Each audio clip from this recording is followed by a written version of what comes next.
في الآخرة حسنة وقنا عذاب القبر وقنا عذاب الحشر اللهم لا تدع لنا ذنبا ولا دينا إلا قضيته।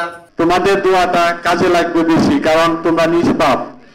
তোমরা আজকে আমি জানি এখানে কোরআন খতম দিয়েছ, তোমরা যদি মন থেকে দোয়া করো আল্লাহ পাক নিশ্চয় আমাদের বেগম খালেদা জিয়াকে আমাদের মাঝে আমাদের কাছ থেকে কিছুটা হায়াত তাকে দিয়ে হলেও আমরা চাই যে তিনি আমাদের এই ক্লান্তি লগ্নে আমাদের এই দেশটা যে ক্লান্তি কাল অতিক্রম করছে সেইখানে তাকে বিশেষ দরকার আমাদের বাংলাদেশের জনসাধারণের জন্য এবং সকল মানুষের জন্য।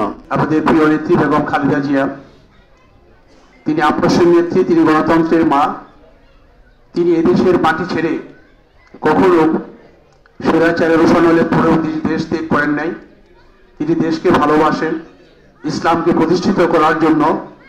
আপনারা জানেন যে তার বক্তব্য সবসময় শুনেছেন, তিনি একটা ইসলামের পক্ষে, তিনি একটি অন্যতম একটি হাতিয়ার। আজকে সেই মহান নেত্রীর জন্য সারা বাংলাদেশ নয় সারা পৃথিবী সকল প্রান্ত থেকে তার জন্য দোয়া করছেন। আমরা আজকে যেখানে আসছি আমি বিশ্বাস করি এই কোরআনে হাফিজ পড়োয়ানা ছাত্ররা যদি একটা কবরস্থানের পাড়তে হেঁটে যায়, সেই কবরস্থানেরও বেশ কিছুদিন যাবত 40 দিন পর্যন্ত কবরস্থানে আযাব মাফ হয়ে যায়। আজকে যাদেরকে নিয়ে বসছি এরা নিষ্পাপ।